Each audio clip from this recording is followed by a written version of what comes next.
시편 127편의 말씀, 지난번에도 우리가 그 말씀을 드렸죠. 시편 126편에는 뭐였습니까? 바빌론에서 포로로 끌려가가지고 죄의 삶을 살고 있었는데, 그 포로로 끌려가는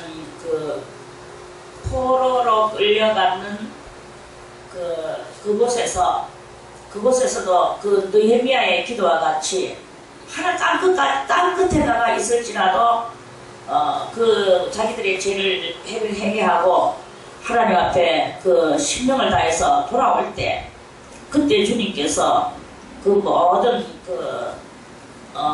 포로를 돌려주신다고 그랬죠.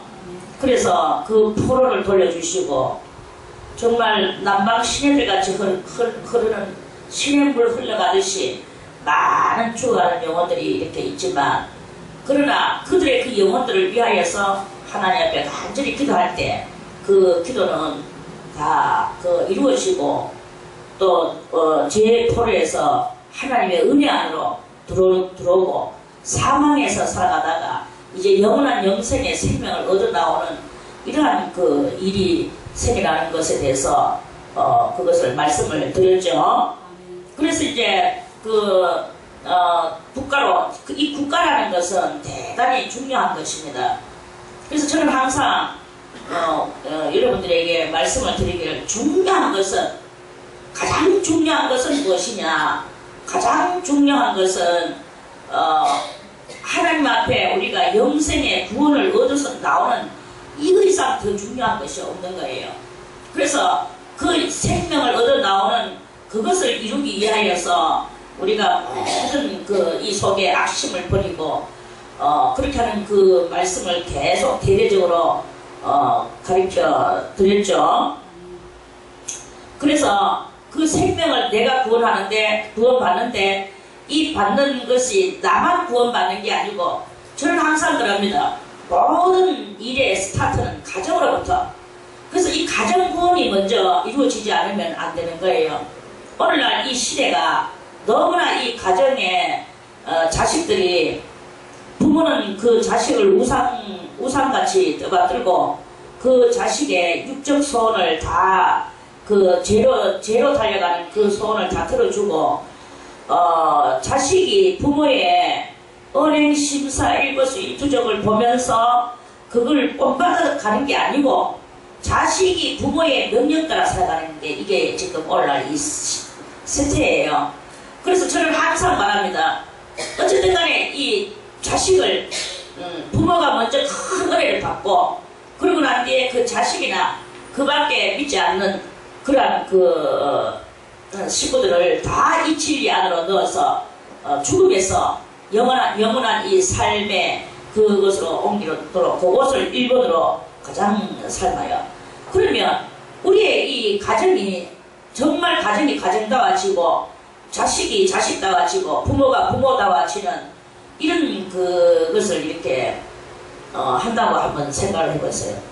지금 우리나라 같은 경우가, 벌써 우리나라도 그렇고 전 세계가 벌써 이미 부모가 이 빗나가는 부모가, 어릴 때 빗나가는 부모가, 빗나갔던 자식이 지금 지가 부모가 돼가지고 있는 그 시대에 우리가 지금 살아가고 있거든요. 그러니까 이미 부모가 빗나가는 거예요. 빗나갔다는 말이 뭐예요?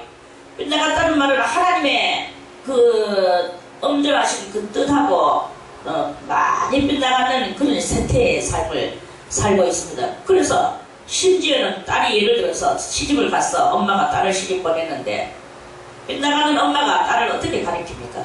막 우상 떠받들듯이 딸을 떠받들고, 자식을 물론 아들도 떠받들고 다 떠받들고 살아요. 그러다가 그 딸이 결혼해서 가면은 뭐 사람이 인생이 살면서 부부싸움 할 때도 있고, 시어머니한테 요거도 먹을 때도 있고, 다 그렇게 사는 거죠. 그러면 딸이 와서 시집의 흉을 보고 험담을 할 때, 그래도 너는 참아야 된다. 옛날에 어머니들은 어떻게 가르쳤습니까? 시집에서 눈봉사 3년, 기머거리 3년, 벙어리 3년, 오죽하면 그 어머니의 철학이에요. 시집살이 시키는 어머니의 철학이었어. 눈봉사 3년, 봉사 3년, 귀머거리 3년, 벙어리 3년, 입이 있어도 말하지 말고 귀가 있어도 듣지 말고 알아도 모르는 척하고 몰라도 모르는 척하고 너는 조용히 네가 그렇게 있어라. 본도 범법 봐도 범법 본 척하고 이렇게 살아야 되는데 요새 어머니들이 그리 가르칩니까? 요새 빗나가는 어머니는 그리 안 가르칩니다. 딸이 와가지고 나 뭐라고 뭐 말하면 그래 사주라 어나 니 나는 그것도 데리고 온다. 내가 다 키워줄게. 아주 어머니가 자기가 능력이 많아서 잘하는 것 같이 가르치고 그러니까 그 어머니가 막 잘하는 막 어머니가 너무 좋은 것 같이 보이는 게 딸한테는 그러면서 그러니까 막 딸도 막 자신만만해가지고 니하고 내가 살기 싫다. 아도 다 내가 데리고 갈 거다. 아는 사랑스러우니까 또 그 아를 우산같이 만들어야 되니까 그래서 그 아를 데리고 또 이혼을 하게 만들어요. 그 어머니가 이게 빗나가는 어머니가 자식한테 가르치는 교육이 지금 현실에 이렇게 살아가고 있는 게 이렇게 딸을 가진 엄마들이 그렇게 그 딸한테 그런 식으로 하면 되겠나. 너무나 이 가르침의 이 차이가 지금 너무나 이 상이하고 상반된 그런 그 상태에 지금 세월이 이렇게 돼가지고 있는 이 시대에 살아가고 있는데 우리 수도원에서 예배드리는 여러분들은 그것이 아니다 이거예요. 어쨌든 간에 자기 딸을 거기서 절대로 나오지 못하게 그 집에서 늙어 죽도록 만들어 그 교육을 시키는 게 그게 하나님의 사람의 그것이다 이거예요. 그래 이렇게 그런 다 부모 지자식 안 귀여운 사람이 어디 있고 지자식 안 불쌍한 사람이 어디 있겠습니까? 자기 딸이 그거 가가지고 신랑한테 두드려 맞고 시어머니한테 구박받고 그걸 눈으로 현장에서 목격하고 한번 발견해 보세요. 어머니의 마음은 찢어질 것 같고 어머니의 마음은 미칠 것만 같은 그게 어머니야. 그렇지만 자기 찢어진다고 자기 미칠 것 같다고 그 딸을 거기서 끄잡아 낸다고 무슨 소출이 납니까? 이런 이야기가 지금 현재 이렇게 있거든요. 그리고 여기서 우리는 어떻게 해야 되겠는가? 우리가 당하는 이 모든 일들이 십자가에 달리신 예수 그리스도의 그것에다가 비교를 해보세요. 그 예수 그리스도는 죄가 있으시냐? 그 예수 그리스도는 죄가 없다 해요. 나를 위하여 생명 다 구원해 주실 그분은 누구인가? 오직 예수. 우리가 찬송도 이렇게 부르면서 말로만 찬송 부르고 말로만 은혜를 받는다고 하지만 실상적으로 우리의 심령이 고쳐지지 않고 실상적으로 우리의 생활이 고쳐지지 않으면 뭐 예수 그리스도의 십자가의 달리심이 뭐가 우리들한테 유익이 되며 그게 나하고 무슨 상관이 있겠습니까? 예수님의 십자가가 나에게 정말로 효율적이라면 그분의 그 십자가의 은혜와 고통을 그 고통을 우리의 이 고통과 우리 고통을 비교해서 정말 나는 제 가운데서 온전히 제 가운데서 태어나서 죄로 말미암아 모든 것이 이렇게 됐지만 주님의 그 고통은 뭐 때문에 그렇게 고통을 당하셨나? 주님은 아무 죄도 없으신 주님은 나를 위하여 내가 이 죄를 지을 줄 벌써 이미 아시고 이 죄를 지을 것을 용서를 하나님 앞에 받아놓기 위하여 2000년 전에 예수님은 벌써 이미 십자가에 달려 돌아가셨는 거예요. 그렇다고 예수님이 나를 위하여 십자가에 이미 나를 위하여 달려 돌아가셨다고 내가 그럼 죄를 마음껏 지을 수 있느냐? 절대 아니거든요. 그건 아니거든요. 그것을 바라보며 내가 죄를 짓지 않는 길로 나가야 되는 게 그건 거예요. 그래서 우리가 이 가정 구원을 먼저 이렇게 하고 그리고 국가 차원 이 국가 차원의 이것을 가지고 또 우리가 하나님 앞에 간절히 기도해야 되는 거예요. 가정 구원과 국가 구원은 어떻게 해야 되겠는가? 지금 뭐 우리나라 같은 경우는 나라는 다종교 국가이기 때문에 다종교 국가에다가 우리나라 같은 경우는 또 뭐가 먼저 들어가 있었느냐? 불교, 유교가 먼저 들어가 있었는 거예요. 그리고 이 불교, 유교에서 파생되어졌는 잡다리한 많은 또 종파들이 귀신 떡다리 같은 종파들이 확 깔려가지고 이렇게 있습니다.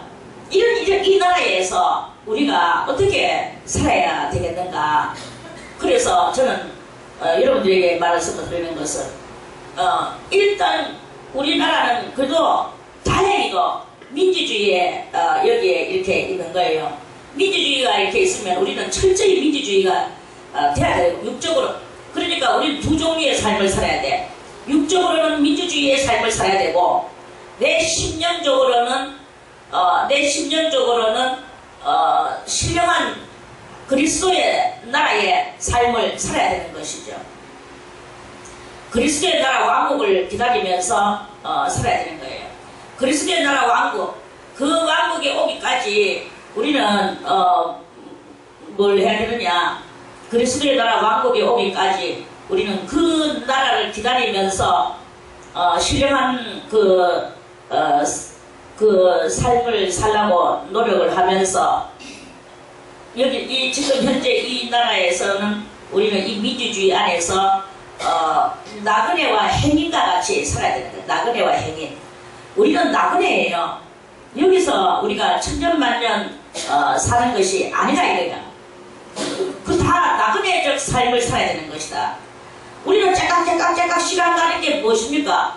해가 오늘도 중천에 떠올랐다가 저녁에 석양으로 떨어지고 달이 오르고 별이 뜨고 다시 또 달이 지고 해가 떠오르고 이렇게 맨날 하는 이것이 무엇입니까? 그것이 바로 우리의 영혼에 걸어가는 나그네의 발걸음이다 이거예요. 나그네의 발걸음이라. 이 나그네의 발걸음을 걸어가면서 계속 나그네적 삶을 살면서도 불구하고 나는 나그네가 아니야. 나는 여기서 천년만년 살 거야 라고 한다면 그렇다면 그것은 정말 못 깨달았는 그런 삶인 거예요. 그리고 우리는 진짜 깨닫는 것은 나는 나그네다. 자, 다 같이 가슴을 치며 나는 나그네다. 나는 나그네다. 시간은 걸어간다. 어디로 걸어가느냐? 주님 앞으로 가야 되는 거 알겠습니까? 두 종류예요. 한 걸음은 지옥으로 가고 있고 한 종류는 지옥으로 가고 있고 한 종류는 주님 앞으로 가고 있는 거예요. 여러분들은 어디로 가고 있습니까? 지옥으로 가고 있습니까? 주님 계시는 곳으로 가고 있습니까? 이걸 우리들이 오늘도 캐치하면서 우리는 나그네적 삶을 살아야 되는 거예요. 이 나그네적 삶을 살면서 나그네와 행인 같은 삶을 살면서 우리가 비워야 될 것이 무엇이냐? 비워야 될 것은 다 아시죠? 우리 속에 7가지 악성이 있는데 이 악성을 비워야만이 지옥으로 가지 않는 것이다. 이 악성이 내 속에 있는 한은 나는 내 발걸음은 어디로 가느냐? 짐승적 삶을 살면서 지옥으로 가는 이 7 악성 한번 보세요. 제일 먼저 교만성. 교만성의 짐승은 누굽니까? 무엇입니까? 교만성의 짐승은 공작새예요. 공작새가 꽁지를 확 피고 까딱까딱 거리면서 자기의 이 최고 잘나고 아름다움을 자랑하는 거 아닙니까? 우리도 계속 내 자랑하는 거지 뭐 자기 자랑. 자기가 말하면 할머니 얼마나 자기 자랑이야. 이런 자기 자랑의 그 말을 그것은 어디서 나온 것이냐? 내 속에 짐승 한 마리가 들었는데 공작새가 들었어. 그 공작새의 행동을 내 속에는 공작새가 들었습니다 하면서 이렇게 공작새가 꽁지 가지고 떨면서 거리는 거 그거 하고 있는 거예요. 포악성이 들었죠. 그 짐승은 무엇입니까? 호랑이잖아요. 내 속에는 호랑이가 들었습니다 하면서 성질을 내는 거예요. 혈기가 올라오는 거죠. 그게 바로 짐승, 호랑이 짐승을 내 안에 들었는 것을 표하고 살아가는 거지. 표하고 살아가는 거예요. 자, 그러면 그 다음에는 뭐나? 음란성이죠. 음란성의 짐승은 무엇입니까? 음란성의 짐승은 여우예요, 여우. 여우같이 야시같이 노는 거야. 꼬리가 9개 달리는 구미호같이 노는 거야. 그게 바로 음란의 기질을 가지고 꽁지를 치고 앞꼬리를 치면서 음란 연소입니다. 음란 여우 마세요. 여우 내가 항상 나도 가사에 깔려가지고 여우 그래 이렇게 이제 그러는데 그런 행실을 하면서 우리 속에 이 여우를 키우고 있는 거예요. 그럼 그 다음에 뭐야? 아집은 뭐야? 무슨 짐승입니까? 돼지자, 돼지. 아직은 내 거, 뭐 저신발신 내 오지, 내 사상, 다 내 거야. 내 것을 절대로 안 비우는 거죠. 니가 딱 해봐라. 내 배우는가? 내 듣는가? 나는 듣고만 말아버릴 거야. 이런 거죠. 그러니까 이 돼지가 막 속에 들어앉아가지고 꿀꿀거리고 전부 다 자기 잘났다 하고 자기 끌어모으려고 하고 전부 자기 위주로 살아가고자 하는 거라는 이게 아직 아자가 나 아자거든. 그래 나 아자 집을 모을 집자. 그렇게 나의 것을 모은다. 나의 육적인 것을 모은다. 이 말이에요. 그런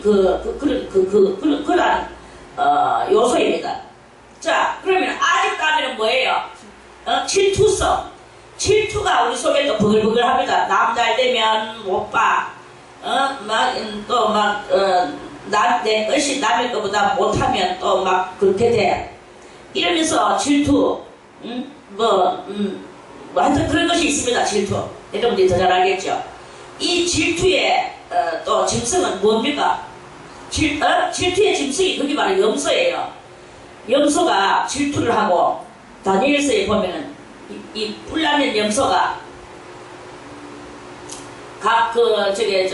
바벨론 을레강변가에서 그 뿔난 염소가 나와서 이 동서남북을 향하여 들이받는다고 그랬죠. 그 염소도 염소지만 이 상징적으로 그것이 바로 그러한 짐승의 역할을 감당하는 게 바로 그것입니다. 그리고 이 남자들은 보면 성질이 나는 거예요. 질투가 나가지고. 그래서 거기서 또 확 올라오고 여러 가지 것이 다발적으로 다 통틀어서 막 이것저것 엮여서 막 올라오는 거예요.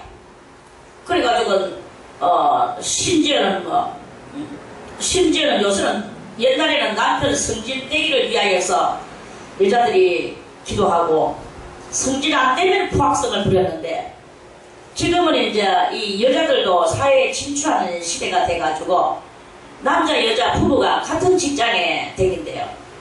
같은 직장에 다니는 일이 많아. 같은 직장에서 또 만나가지고 또 결혼도 하고 직장이 같은 그러니까 다 같은 무리에서 노는 거죠. 그래가지고 이거 보면은 이제 여자가 처음에 서로 사귈 때는 여자가 약간 직책이 조금 높았대. 남자는 낮고. 그런데 어쩌죠 하나 열심히 하다 보니까 남자가 이제 여자보다 직책이 더 올라갔어요. 그러니까 여자가 성질나가 질투가 나가지고 난리를 치는 거야. 그래가 남자가 아니 이건 무엇이냐. 내가 성질대가 올라가면 월급을 더 많이 받아다가 다 자기로 주는데 월급 많이 받아주는 거는 둘째치고 거기서 남편한테 고개 숙이는 게 싫어가지고 성질을 내는 이런 여자도 있습니다. 대단히 철다구니 없는 여자들 있죠. 사회에요. 이렇게 정신사고가 썩어빠진 그런 사고가 얼마나 지금 이 사회에 팽배한지 모릅니다. 남자들도 마찬가지라.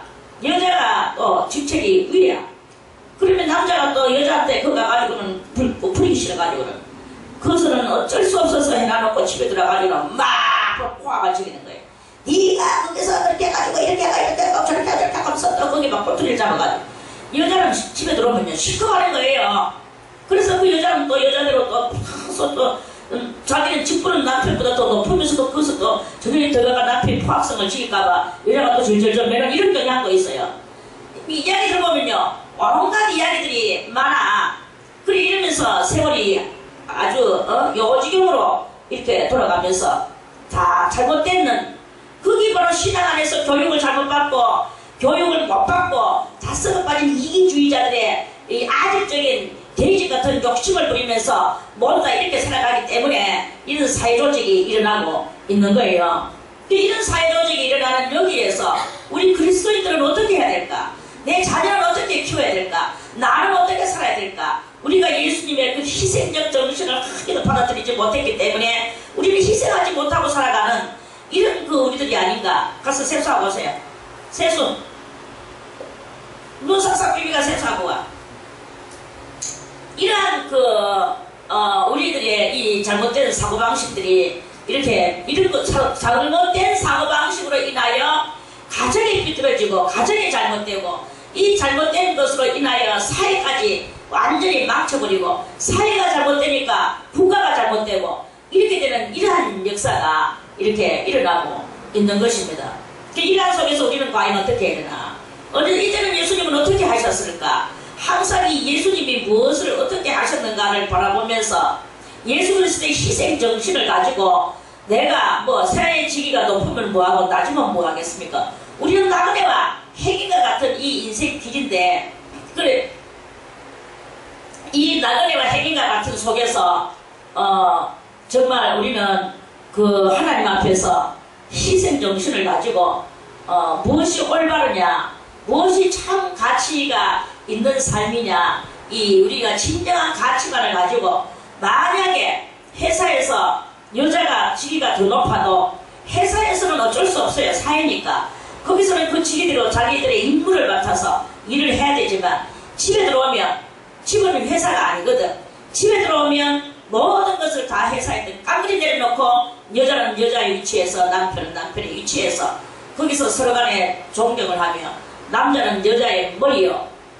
이걸 알아야 되는 거예요. 남자는 여자의 머리요. 남자의 머리는 교회요. 교회의 머리는 그리스도요. 그리스도의 머리는 하나님이시라.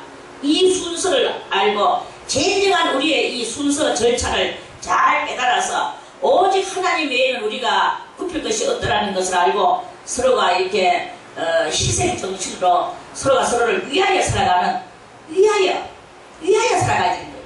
위하여 살아가야 되는 이러한 그것을 우리의 이 사고방식, 심적 믿음의 요소로 우리가 잡으면서 이렇게 살아가야 되는 것입니다.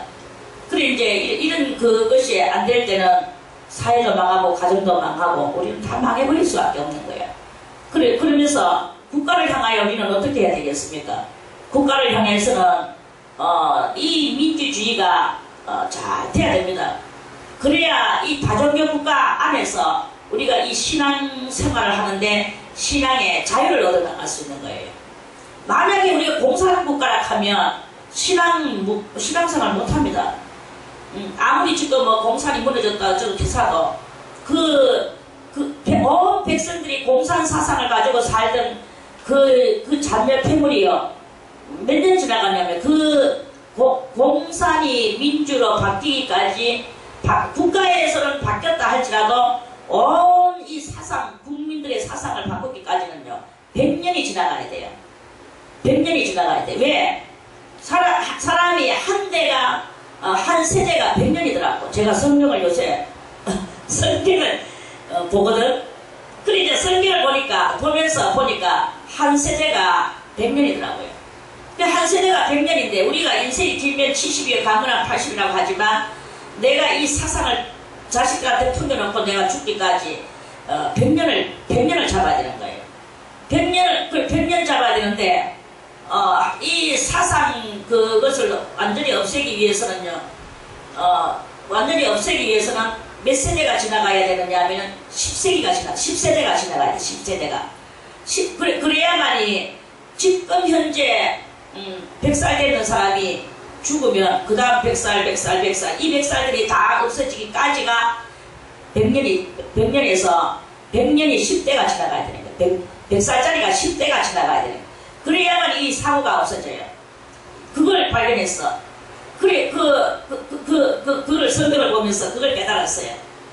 그러니까 이 공산국가 하나 무너지기가, 공산국가가 세워진 지는 얼마냐 하면은 지금 총 70년 됐어요. 총 70년 됐는데 70년 동안 묵었던 것들이 없어지려고 하면 지금 한 몇백 년이 지나가야만이 그 잔여 폐물들이, 공산의 잔여 폐물들이 싹 없어지고 완전히 민주주의가 될똥말똥 하는 거예요. 그렇듯이, 그렇다면 우리의 이 그리스도의 이 사고는 어떻게 돼야 되겠습니까? 우리들이 태어나면서부터 모태신앙 하는데 진정한 모태신앙이 무엇입니까? 엄마나 아버지가 몸뚱아리만 교회 왔다리 갔다리 하고 세속적인 사람이라면 그런 가서 그 아이를 갖다가 낳아가지고 유아세례 주고 어쩌고 다 교회 안에 형식은 하지만 그게 모태신앙입니까? 제가 볼 때는 그건 전혀 모태신앙이 아닙니다. 그거는 몸뚱아리들의 하나의 형식이죠. 형식적인 그 일을 하는 것일 뿐이야. 모태신앙이라는 것은 그 아이를 배가지고 배했다 하면은 배일 때도 그렇고 항상 그 부모가 하나님을 경외하는 마음을 가져야 되는 거예요. 하나님을 경외하는 마음을 가지고 그 아이를 놓으면 그 아이를 책임지고 성령 세례받도록 해주라 하는 이 부모의 신앙 애착심이 있어야 되는 거예요. 신앙 애착심을 가지고 여기 이 집회에 데리고 갈까 저 집회에 데리고 갈까 어디 가서 이 아이를 성령 받게 해줄까 내가 붙들고 기도해 줄까 아이를 성령 받게 해줘야 되는데 이 부모의 절대절명의 이거는 책임입니다. 그래서 그 아이를 세례받게 해주고 세례만 받게 해주느냐 그 아이의 사고방식을 온전히 예수 그리스도의 희생적 사고방식을 가르쳐줘야 되는 거예요. 이렇게 하는 그 아이가 진정으로 모태신앙이지 아마 띵 나놓고 가방 뭐 물로 물 한 방울 알라한테 이렇게 해놔주고 그 뭐 말은 목사님 뭐 성부와 성자와 말 한마디 해주고 아멘 하고 나와서 그 아이는 지 마음대로 커나가고 그 아이를 자기는 여전히 우상 삼고 세상적으로 키우고 그게 뭐 모태신앙입니까? 그거는 모태신앙이 아니야. 누구 말 맞더라? 못된 신앙이야. 못된 신앙. 그거는 모태신앙이 아닙니다. 그래서 저는 유아세례를 절대 싫어하죠. 유아세례가 아니고 정말로 그 아이 영혼을 위해서 기도해주고 정말 그 아이에게 교육을 가르쳐주는 산교육 예수 그리스도의 희생적 사랑과 그 십자가에 달려 나를 위하여 죽으심과 그 다시 오심과 그러니까 구원신앙 종말신앙 우리의 이 윤리와 규례와 법도를 지키는 신앙 이 영혼을 새롭게 하는 이 성령 받음의 신앙 이런 것들을 그 아이에게 다 체험해주고 가르쳐주고 그 아이로 하여금 그렇게 살도록 만들어주고 그 아이가 장성하면 나도 세례를 받아야 될 게 아니겠습니까? 정말 세례 받고 싶습니다. 나는 세상도 다 버리고 오직 주님의 사람 되고 싶습니다. 하는 그 아이의 고백과 아울러서 세례를 받아야 되는 거예요. 그럼 네 그런 생각 하나 그럼 들자 세례 받자 이래가지고 그 아이가 지가 원해서 받아야 되는 거지. 깐난아이 아무것도 모르는 이 짹짹짹 이거 종소리하고 똑같은 이 아이한테 어른들이 그래 놓고는 나중에는 빗떡 내몰래라 하고 그 아이를 갖다가 세상적으로 마귀적으로 욕망적으로 그렇게 아이를 키워놓으면 그 아이가 뭐 세례하고 무슨 상관이 있어? 신앙하고 무슨 상관이 있고 모태신앙하고 무슨 상관이 있습니까? 아무 자리도 소용없는 거예요. 이런 이야기가 이렇게 있단 말입니다. 그래서 이제 이런 그 국가 차원에서 우리는 어떻게 해야 되나? 우리는 이제 예수 그리스도의 나라를 기다려야 되는 사람이죠. 그래서 나그네와 행인과 같은 길을 걸어가면서 이 나그네와 행인 길에서 도적을 만나지 않고 산적을 만나지 않고 해적을 만나지 않기 위하여는 나라가 민주주의 나라가 돼야 된다. 예수 잘 믿는 나라가 돼야 된다. 그래서 민주주의 나라에서는 그래도 뭐 다종교 국가이나 말기나 내가 예수 믿는 예수 믿는 자유 이 자유를 내가 누리기 위하여서는 그 자유롭게 예수 믿기 위해서는 핍박을 받지 않고 믿기 위해서는 우리는 민주주의 국가가 되기 위하여서 전적으로 우리는 그 정부를 신뢰하고 신뢰할 게 뭐 있겠습니까? 다 그거는 마귀가 자리 잡고 앉아있는 곳인데요. 그렇지만 우리는 여당이 잘 되도록 우리는 항상 여당이 잘 되도록 그걸 밀어야 돼요. 여당이 뭐 사람이 하는 일인데 그리고 그 사탄이 지배하는 곳인데 뭐 잘할 것이 있겠습니까? 그러나 우리는 그걸 밀어야 돼요. 그리고 이 좌파의 정신들을 완전히 물리쳐야 됩니다. 그래서 이 좌파는 시정도 여기서 하지 않도록 그래서 우리는 민주화 정신을 가지고 육적으로는 민주화 정신을 가지고 좌파를 타파하는 이 정신을 가져야 되는 거예요. 그래서 우리 공산을 물리치고 공산이 좌파입니다. 그리고 정부를 향해서 자꾸 반대적 소리를 하는 게 좌파예요. 그렇게 생각하세요. 좌파가 아니라 할지라도 좌파로 생각하세요. 그게 맞아요. 그렇게 해가지고 우리는 정부 여당을 항상 여당을 밀면서 그렇게 하면서 우리 나그네적 그 인생 길을 걸어가는데 평안한 국가 없는 나라는 국가 없는 백성은요 불쌍하게 짝이 없는 게 국가 없는 게 뭡니까? 개인적으로 보면 가정 없는 고아나 마찬가지다. 그 가정을 깨트리는 호립이나 과부나 마찬가지다. 부부가 이혼하고 가정 깨트려가 지 혼자 따로 살고 있는 거하고 똑같다. 이 국가가 잘 돼야 되는 거야. 그게 바로 가정이 잘 돼가 있는 거하고 똑같은, 그거 더 좋은 것이다. 가정 잘 되는, 가정 하나를 희생하고 국가를 살려야 되는 이 정신도 우리가 해야 되는 것입니다. 그래서 예를 들어서 이 국가를 도락하니까 내 이 사업이 망하겠구나. 그래도 내 사업 하나 망해버리세요. 그리고 국가를 도우세요. 이게 바로 우리가 국민된 도리가 온전한 도리에 그것이 이어지는 도리를 하는 것이다 하는 그런 그 말씀입니다. 그래서 그런 확실한 정신을 가지고 우리가 하나님을 섬기가 되는 것이거든요. 그래서 좌파의 그런 것을 가지고 옹호하고 뭐 그따위 소리하고 국가를 원망하고 대통령을 원망하고 요새는 뭐 대통령을 갖다가 자기 뭐 발가락새에 떼고만치도 안 열리고 대통령을 보고 오만 욕을 다 하는 이런 그 배은망덕한 그런 쌍것들이 지금 땅바닥에 많이 뒹굴고 살아가고 있습니다. 그 인터넷 같은 거 보면요, 개상망청한 것들이 많아요. 그런 것들은 전부 다 나가서 거꾸로 뒤져야 될 것이라고 생각을 하고 우리가 그렇게 생각을 하고 살아야 됩니다. 그러면서 우리는 어쨌든 간에 현재 여당 정부가 잘 되도록 그것을 가지고 우리가 국가를 향해서는 그렇게 살아야 되는 것이다. 요거를 다 기본적으로 우리가 그렇게 하고, 그리고 나머지에 우리의 이 삶은 무엇이냐, 나머지가 아니고 정말 우리의 이 내면적 삶이 있단 말입니다. 이 외면적 삶은 그 국가를 위하는 것이고, 내면적 삶은 우리 주님을 앙망하는 것이고, 이면적 삶이 있어. 그 이면적 삶이 나의 본 영적 삶이라는 것입니다. 이 이면적 삶, 나의 영적 삶, 이거를 쌀쌀하게 하기 위하여 내 마음도 잘 써야 되고, 외면적 이 국가도 잘 위하여야 되고, 식구들도 위해야 되고, 내 주변 사람들한테 내가 희생도 해야 되고, 이렇게 해야 되는 이것이 바로 우리의 이 신앙관이, 바로 그것이 바로 신앙관이다 이 말입니다.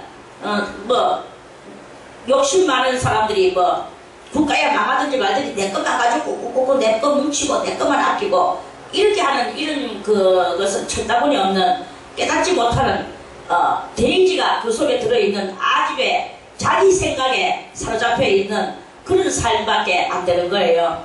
예를 들어서 어떤 사람이 자기 집에서는 물 한 방울 더 아끼고 막 전기 한 방울 아끼면서 저 대중 목욕탕에를 갔어. 내가 오늘 목욕비 줬으니까 이거는 내 물 아니다, 돈 줬다고 막 갖다 퍼내는 이런 그 경향을 많이 바라보게 되거든요. 그게 저거진 물이라면 그렇게 하겠습니까? 자기가 목욕탕 주인이라면 그렇게 하겠습니까? 그런 이야기가 있는 거예요. 이것은 잘못된 사고방식이다 이 말이죠.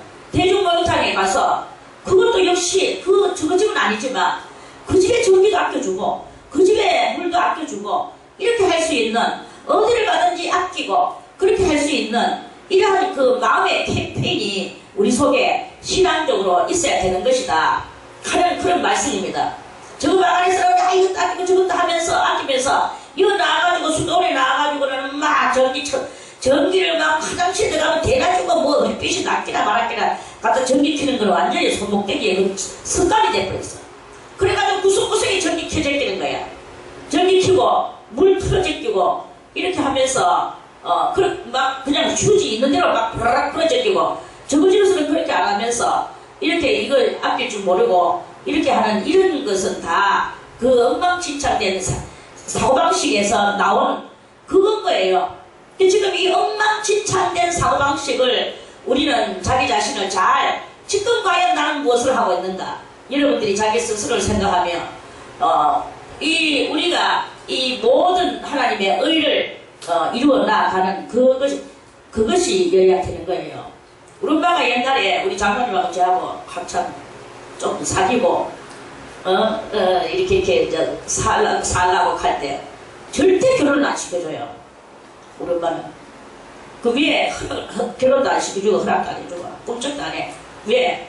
내가 저거 다 자기 딸이 병신이다 이거지. 그 남 아들은 저 병신이 아니고 건전하다 이거지. 내 자식이 중요하면 남의 자식도 중요한데 입장을 바꿔놓고 생각하면 그 집 부모가 같은 거 며느리를 받아들이겠느냐 이거지. 그리고 자기 입장을 우리 엄마 같은 경우는 안 받아들일 거다 이거지. 그러니까 그 짓을 내가 자기를 안 받아들이면서 남은 어떻게 그렇게 하느냐. 난 뭐한다. 이러면서 결혼을 안 시켜줬어요. 그러니까 우리 도망가보잖아요. 그래서 가출이라 하는 말 들어봤나. 그래가지고 나가지고는 살림 차려가지고 동거생활 결혼도 안 하고 아부터 먼저 놓고 그래가 얼마나 있다가 이제 동생 결혼할 때가 됐어. 완성해진 아버지.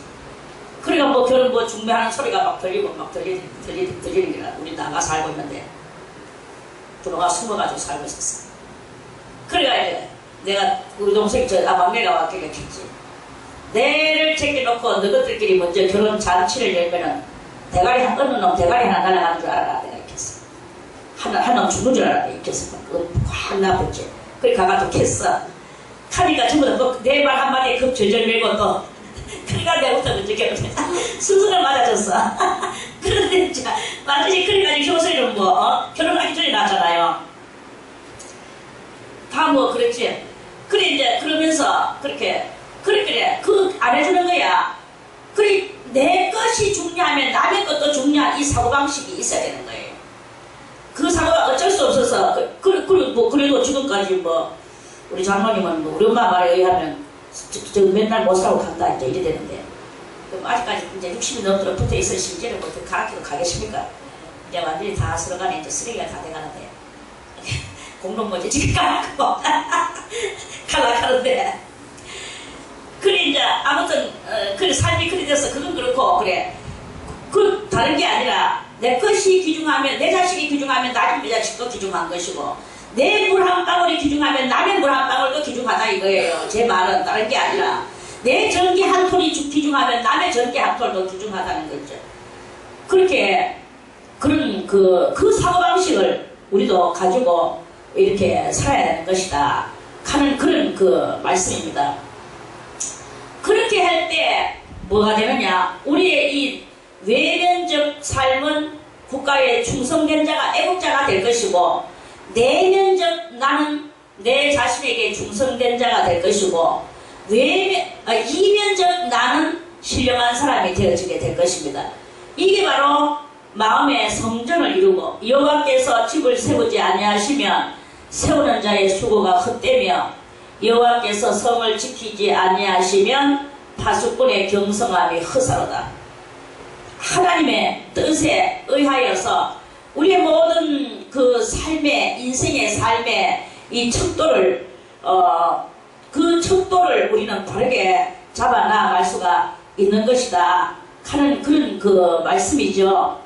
그래서 주님이 함께 하시지 않으면 우리는 국가관도, 사회관도, 가정관도, 내 개인관도, 이런 모든 관들이 다 엉망진창 될 수밖에 없습니다. 그래 지금 저는 이제 이런 모든 하나님을 향하여 나아가는 우리의 이 나그네와 혜민과 같은 이 발걸음의 척도를 바르게 하기 위하여서는 국가관, 가정관, 사회관, 내 개인관, 이런 그런 관들이, 우리 바라보는 관들이 올바라야 된다 이거예요. 사고방식들이 올바라야 된다 이것입니다. 인간적으로 돈 벌어서 돈 벌어가지고 어떤 집에는요, 제가 아는 어떤 의사 집안이 있었어요. 그 남편이 의사인데, 저 개인 병을 하고 있는데, 정말 돈 많이 벌거든요. 그 돈 많이 버는 것을 어디다가 다 갖다 쓰느냐? 이 사교육비로 다 갖다 있는 거야. 둘이 있는데, 남매를 낳았는데, 그 남매한테 학원이라고 생긴 데는 다 보내. 아침부터 밤까지 12시까지 학교 갔다 오자마자 학원 이해하는 막 학원으로 전진하는 거예요. 그럼 둘이가 학원 둘이는요 완전히 끼 맞추는 삶을 사는 거예요. 아침에 일어나면 막 빨리 밥 한 숟갈 먹여, 시비가 밥 한 숟갈 먹여가지고 학교를 보내고, 학교에서 끝나자마자 어떤 학원 학원이라고 생기는 과목마다 다 보내. 그러다 보니까 이 의사가 벌어오는 돈이 모자리는 게라. 그 학원도 그냥 학원 안 보내. 다 명문 학원, 단가 학원을 해가지고 그렇게 보내는 거예요. 그래 이렇게 보내니까 돈이 그 많은 돈이 막 그것도 모자리는 게야. 그래가지고 그 학원비를 더 보태기 위하여 의사 마누라가 뭘 하느냐, 파출부를 나가. 그래가지고 그 파출부를 나가 자기도 막 덩크도 못해가지고 또 학원에 완전 학원에 미쳐버렸어. 그런데 그 아가 나중에 대학을 가게 됐어요. 그 대학 가는 그 아이는 어디 갔느냐, 음대를 가게 되니라. 그래, 아이고야, 하나 뭐 음대 그러면 음대 하나 보내서, 그래, 음대 무슨 과를 할게, 성악과라네. 누가 성악과를 보내기 위해서 그 많은 학원을 보냈냐. 내가 참 어이없다. 그래가지고 그래도 서울대학을 갔어. 가기는 서울대학을 가서, 그래도 서울대학이잖아요. 서울대학이고 나발이고 과가 음대 성악과 가면서 내가 막 원래 제가 또 예언기도 해주기를, 가도 아버지의 주기를 받아 가도 의사 돼야 됐었거든. 근데 저런 말은 나 의사 싫어. 우리 남편 의사 꼬라지 나 싫어. 지금 남편은 다 아주 미워하고 있어. 남편이 벌어온 돈을 좋아하고 남편은 미워하고 이런 상황이죠. 그리고 이런 가정들이 지금 하나둘이 아닙니다. 남편이 벌어온 돈은 다 받아가지고 그런 데다 다 날려버리고, 그것도 일거에 부족하여 지는 파출부로 다니면서, 그러면서 남편은 미워하고 아는 그 음대 성악과 나오게 만들고, 그렇게 하면서 이렇게 살아가는 이런 그런 일들이 있습니다. 그 죽도록 너희가 일찍 일어나고 늦게 눕는 거, 일찍 일어나고 늦게 눕는 게 뭐예요? 농부들이 아침에 일찍 일어나가지고 늦게까지 밭일을 하고 논일을 하고 농부들이 농사를 짓고 그렇게 수고를 하잖아요. 그거와 같이 농부는 아니지만 지금 이 산업이 발달된 이 나라에서 각종 직장에 댕기고 이 직장 저 직장 개인업 다 이렇게 하면서 일찍 나가지고 그것을 하고 늦게까지 수고를 한단 말입니다. 응? 늦게 누우며 수고의 떡을 먹는 게 수고. 그렇게 수고해서 밥 한 숟갈 먹는 게 떡이 밥이거든요. 이 떡을 먹으면 뭐냐? 성경에서는 말씀하시기는 헛되도다. 이게 다 헛된 거야. 그렇게 일찍 일어나고 늦게까지 일하고 자고 잘 때까지 자면서 그렇게 수고했는데 뭐냐 말이야. 성경에서 말씀하시기를 헛되도다. 그러므로 여호와께서 그 사랑하는 자에게 하시는 자에게는 잠을 주시는도다. 잠이 뭡니까? 이 잠잔다는 것은 사람이 깨있는 게 좋은 거지, 잠잔다는 것은 그런 비정상이에요.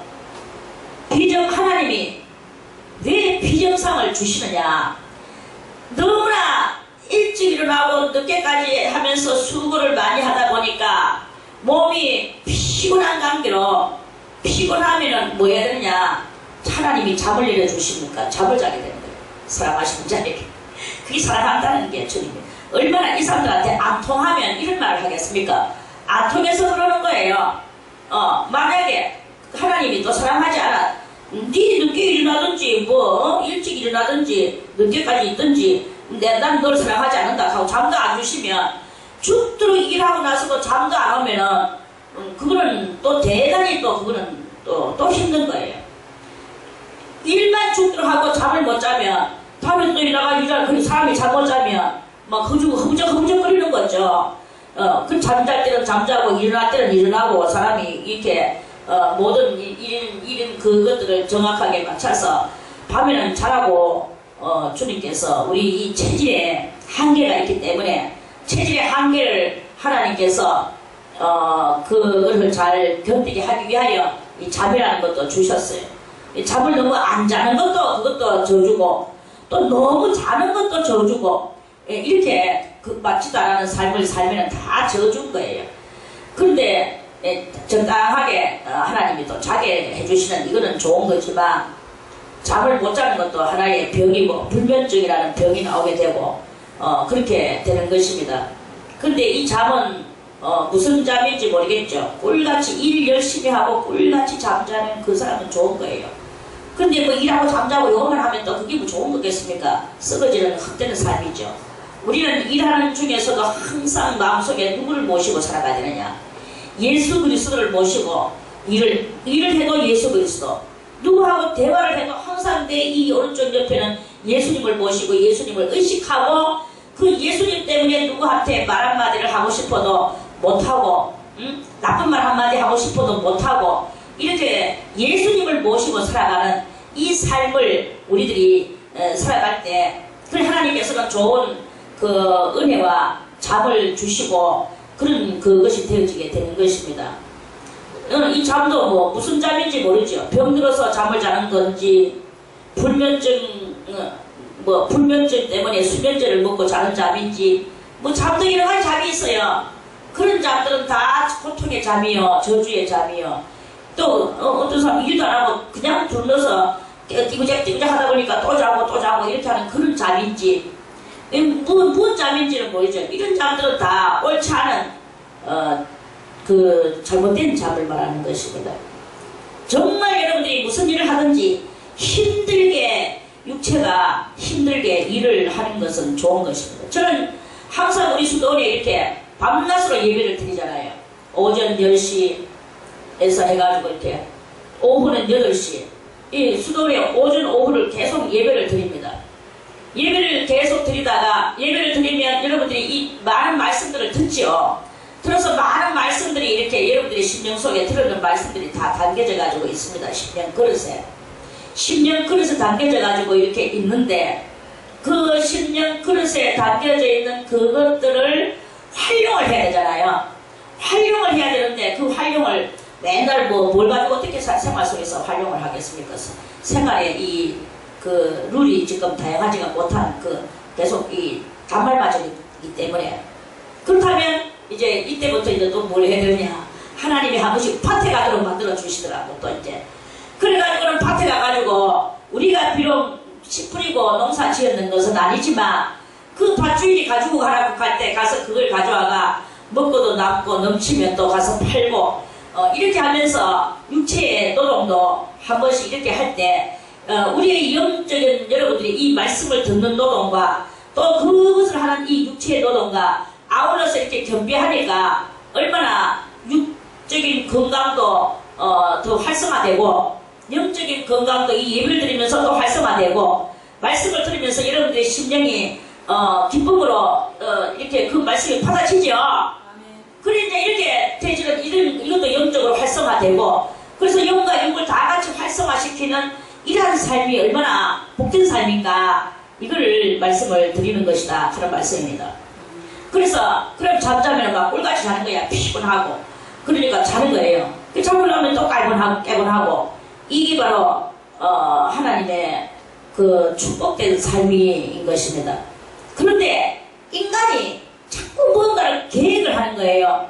계획을 이렇게 해볼까 저렇게 해볼까 하나님한테 묻지도 않고 지 마음대로 다 해버려. 그럼 여호와께서 같이 하시지 않는데 그 집을 같이 세야 이 집이라는 것은 내 계획의 집이에요. 이렇게 해볼까 저렇게 해볼까 뭐 좀 해볼까 그렇게 하지만 주님께서 같이 동조를 안 해주시면 세우는 자의 수고가 다 헛되다. 내가 이렇게 할까 저렇게 할까 하지만 다 헛되다는 거예요. 여호와께서 성을 지키지 아니하시면 파수꾼의 경성함이 허사로다. 파수꾼이 아무리 적군이 오는가 하고 저 망대 위에 올라가서 온 사방을 다 살펴보고 있지만 지가 인간이 지켜봐야 몇 개를 지키겠습니까? 옛날에 10놈이 한 놈 못 지킨다 하는 말 10사람이 한 도둑을 못 지킨다는 거죠. 도둑이 꼭 도둑질 하려고 하면 뭐 10사람이 맨날 지키고 있어도 다 가져가 버려요. 그 알센 루팡이라는 책을 한번 보세요. 그 보석 하나 그거 이따만한 그 수정 보석 그거 이제 오늘 그게 이제 내가 오늘 그 보석을 가질러 너희 그곳으로 내가 가겠다 하고 협박 편지 하나가 탁 날라와. 그래 그거 보고 전부 다 벌벌벌 떨고 이제 이 보석 지킨다고 여기다가 응접실 거기다 놓고 막 전부 다 10놈이 앉아가지고 그걸 지키고 있었어. 그걸 지키고 있는데 결국은 그걸 지켜줬느냐? 못 지켜줬죠. 못 지켜줘가 내주 너가 지키고 있는 것은 가짜를 지키고 있는 으익 하면서 그래가지고 진짜 그 차를 진짜 어디서 가고 진짜 차리가 사이 싹 가져가고 또 가짜가 내주 읽게 되는 그런 아주 스릴 만점 넘치는 그런 탐정 추리 소설이 있습니다.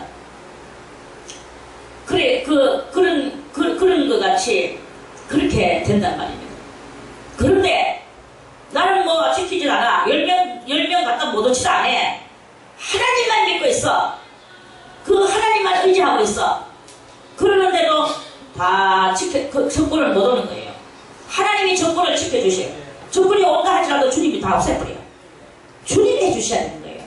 어떤 일을 하든지 주님이 해주시지 아니하시면 아무 일이 안 됩니다. 그러니까 우리는 주님을 의지하고 뭐 일찍 일어난다, 온전히 수고한다, 늦게 잔다, 이 중요한 게 아닙니다. 주님을 의지하고 살자 이거죠.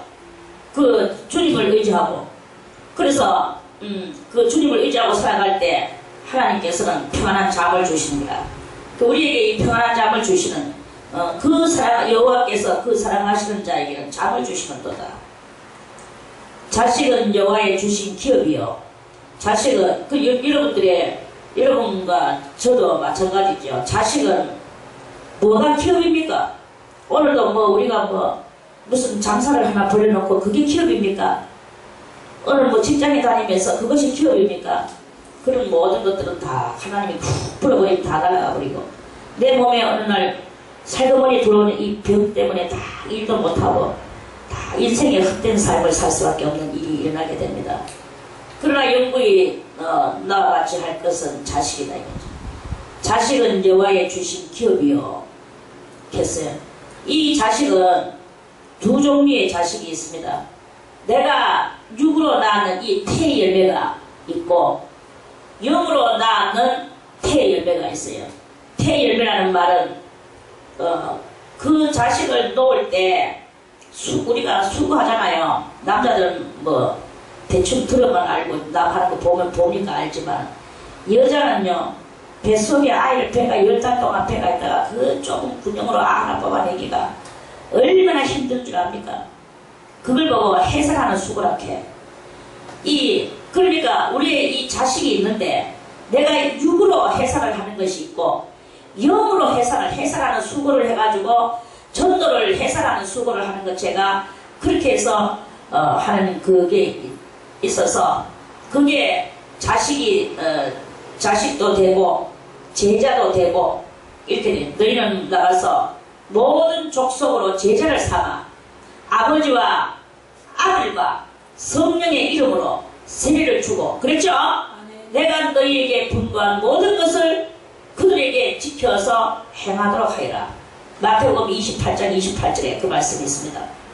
그러는 것과 같이 어느 자식을 놓든지 육적 자식은 육으로 해산을 해야 되고 영적 자식은 내 심령으로 기도로 해산을 해야 되는 거예요. 그래서 그 자식을 낳아서 그 하나의 영혼이 하나님 앞에서 완전한 사람이 되기까지 이 모양 저 모양으로 필요한 것들을 채워주며 보충해주며 그 영을 키워주고 낳아주고 키워주고 성령받게 해주고 이렇게 해야 되는 그것이다. 그래서 자식은 여호와의 주신 기업이다.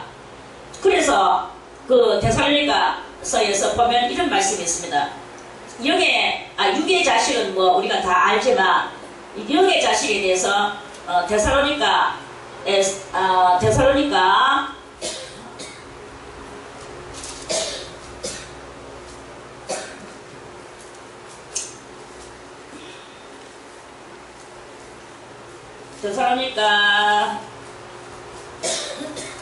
전서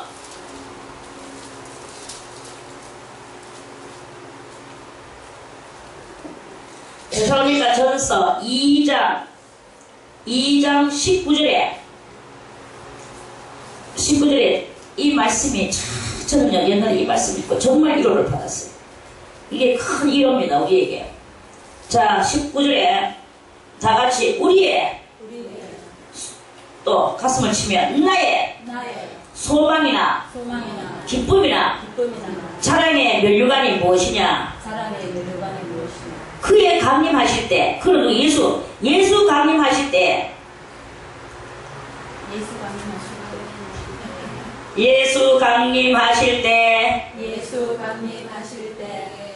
우리 주 예수 앞에서 너희가 아니냐? 자, 너희는 누구예요?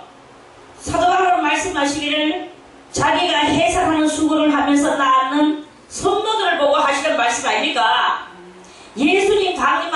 사도 바울의 기쁨이나 소망이나 자랑의 면류관이 바로 성도라는 거예요.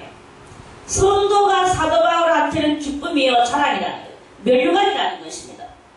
그러면서 너희는 우리의 영광이요 기쁨이니라. 너희가 누구예요? 성도예요. 성도. 그렇다면 여러분들은 얼마나 해산하는 수고를 해서 영적인 자식을 낳아서 예수님 오실 때 주여 이 사람을 내가 이렇게 전도를 해가지고 내가 이 영을 이렇게 키워서 그리스도의 신부로 만들었나이다. 할 만한 사람이 누가 있습니까? 누굽니까? 그 사람이 있는 사람이어야 된다. 이 말씀이에요. 영적인 자식, 태의 열매. 바로 이 성도가 우리의 이 영적인 자식, 태의 열매다. 이 말씀입니다. 나 때문에 예수 믿은 사람이 누구냐? 나 때문에 신부의 바늘에 올라간 사람이 누구냐? 나 때문에 그리스도 예수를 영광 중에 맞이하면서 죽기도 하고 살기도 하는 그 사람이 누구냐? 여러분들은 과연 생각을 해봤습니까? 육적인 자식도 낳아가지고 그냥 기계게 키웁니까? 그거를 육으로도 놓고 영으로도 한 번 더 해상하는 이 거듭남의 역사를 이루어야 됩니다. 육으로도 놓고 영으로도 놓으면 그거는 거듭남의 역사예요. 나도 우리 어머니에서 나왔지만 성령으로 다시 한번 거듭나는 역사를 내가 이루었는 것 같이 이런 거듭남의 그 은총을 그것을 우리가 이렇게 행해야 되는 것이죠. 그래서 다시 시편으로 가서 자식은 여호와의 주신 기업이요. 육적으로 낳는 것도 귀중하지만 영적으로 낳는 것도 얼마나 귀중합니까? 그 열매는 그의 상급이로다. 주님 앞에서 상급이다. 자식이 상급이야. 뭐보다 더 뭐니 해도 자식이 상급입니다. 육적인 자식도 상급이지만 영적인 자식은 더 상급입니다. 젊은 자의 자식은 장사의 수중에 화살 같으니. 그러니까 우리가 육적으로 젊었을 때 무엇을 하는 것이 좋지만 늙어서라도 우리가 영적으로 젊은 사람같이 하나님 앞에 열과 성을 다해가서 이 전도와 열매를 맺는 이런 일을 해야 되는 것이다. 그런 말씀이죠. 장사의 수중에 화살. 장사가 뭐예요? 사냥꾼. 그러면 뭐 장군들 이런 이야기죠. 장사는 뭐 물건 파는 장사가 아니고 전쟁에 용맹한 사냥에 용맹한 그게 장사예요. 그 장사한테는 뭐가 있느냐? 그 수중에는 그 손에는 화살이 있단 말이에요. 화살. 이 화살이 덩어리에다가 화살 담는 통이 무슨 통이냐? 그걸 보고 전통이라고 해. 그리고 화살 담는 전통에 이 화살이 꽉 차가 있는 자는 뭐예요? 복되도다 이 말입니다. 그러면 자식은 뭐가 같으냐? 자식은 곧 내 전통은 내 사고고 내 사고 속에 뭐가 들었느냐? 태열매인 성도가 많이 들었는 그렇게 된 사람이 복되도다 이 말씀이에요. 그래서 우리는 나만 구원받아가는 게 아닙니다. 불교 믿는 사람들은 자기만 믿으면 되지 뭐 자꾸 이카도 자기만 똑깍똑깍 하고 앉아 있습니다. 우리는 그것이 아닙니다. 내가 이렇게 죽을 목숨에 살아났으면 다른 사람들을 살려야 될 거 아니겠습니까? 가장 가까운 나의 부모와 친척과 내 새끼들, 여러분들의 새끼들이 지옥 가면 좋겠습니까? 여러분들의 부모가 지옥 가면 좋겠습니까? 여러분의 형제가 지옥 가면 좋겠습니까? 이 자식들을, 이 식구들을, 내 친척들을, 내 이웃들을 살려야 되지 않겠습니까? 내가 아무리 지금 현재 그 사람이 별로 안 좋고 내가 좀 미워하고 기분 나쁜 사람이라 할지라도 그 사람이 그래도 천국 가가지고 같이 있는 게 좋지 지옥 가가지고 헛들거리고 앉아있는 것을 보면 그렇게 내 마음이 기쁩니까? 그게 여러분들의 구원받은 마음입니까? 그게 아니잖아요. 구원받은 마음은 어떤 영혼이든지 다 주님 앞에 구원받아 나오기를 바라는 이게 바로 구원받은 자의 진정한 모습 아니겠습니까? 내가 구원받아 내 미워하는 사람은 뭐 지옥 가든지 말든지 한 그게 구원받은 사람의 모습입니까? 그렇지도 않으니까 나도 구원 못 받았음을 파는 거예요. 진정으로 구원받았으면 누구든지 다 구원받기를 원하게 될 것입니다. 그런 사람이 전통을 잘 다스리는 사람이고, 이 전통 속에는 화살이 가득해야 되는데 그 화살은 곧 성도들이다, 이 말씀입니다. 그래서 이 시편 127편은 모든 일을 하되 주님의 뜻을 따라서 하고, 영혼을 사랑하되 내 생명같이 그 영혼을 사랑해서 다 너희들의 영적인 자식을 만들어라 하는 그 전반적으로 그러한 말씀이다 하는 말씀입니다. 오늘 127편은 그래서 우리가 국가가, 가정과 사회가, 또 내 개인과 이런 관들을 바르게 쓰면서 좌파를 물리치고, 우리는 민주의 이 육신의 몸을 담고 진정으로 추구해야 될 것은 예수 그리스도의 나라를 추구해야 되는 것이고, 그 나라에 우리의 모든 사랑하는 심령들을 드리는 이러한 그 전반적으로 그러한 그 말씀으로 우리가 오늘 말씀을 깨달았습니다. 이 말씀대로 우리 여러분들이요, 서로 사랑하고 서로 용서해주고 그리고 서로 구해주고 이렇게 하면서 좌파는 아까같이 좌파는 뭐예요? 사람이 좌파가 아니라 좌파의 사람이 있다면 그 사고방식을 곧 돌려서 그 사람한테 진짜 이 우리들이 깨달아는 이 감들을 가르쳐주고, 이 항상 그 좌파는 마귀의 자리다 하는 것을 여러분들이 깨닫고 다 그것을 깨닫게 해주는 이러한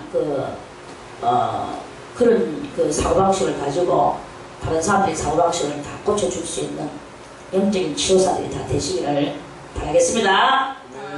내일 다시 128편 말씀을 또 드리겠습니다.